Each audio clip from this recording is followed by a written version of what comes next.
नमस्कार सखीनो, मी अनुराधा. राधास खाद्य संस्कृतीमध्ये आपलं स्वागत आहे. आजचा मेनू आहे उपासाचे साबुदाण्याचे वडे.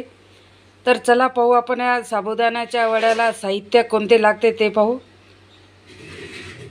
साबुदाणा इथे 2 ते 3 वाट्या साबुदाणा भिजू घातला होता. रात्रभर भिजू घालून तो चांगला फुलला आहे. त्याच्यानंतर 1 वाटी शेंगदाणे भाजून घेतले आणि आलू हे उकडून घेतलेले आहेत. तर आता हे शेंगदाणे मी मिक्सरमधून काढणार आहे.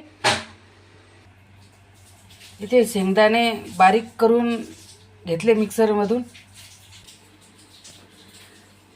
साबुदाणा जो भिजू घातला होता याच्यामध्ये जे शेंगदाणे बारीक करून घेतले मिक्सरमधून ते टाकले. त्याच्यात तिखट 1.5 चमचा, चवीनुसार मीठ आणि जे आलू उकडले होते ते याच्यामध्ये टाकले.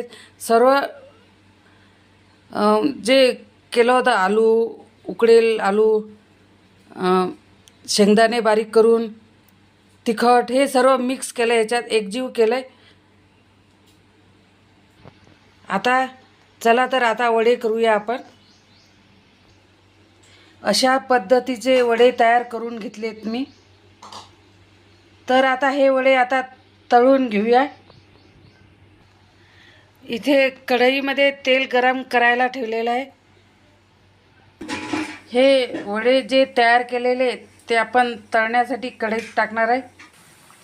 वडे तळायला टाकलेले आहेत. अशा प्रकारे वडे तयार होतात तळून. थोडेसे कमी आचेवर तळायचेत वडे. इथे वडे साबुदाण्याचे वडे तळून तयार आहेत. अशा पद्धतीचे वडे करायचे आणि त्याच्यासोबत शेंगदाण्याची आमटी.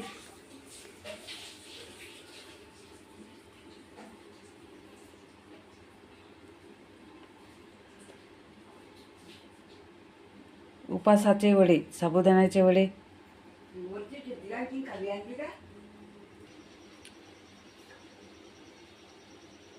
चविष्ट असे वडे तयार आहेत.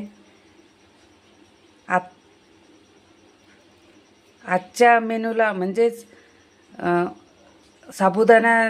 उपासाचे साबुदाण्याच्या वड्याला लाईक करा, शेअर करा आणि राधास खाद्य संस्कृतीला सबस्क्राईब करा. धन्यवाद.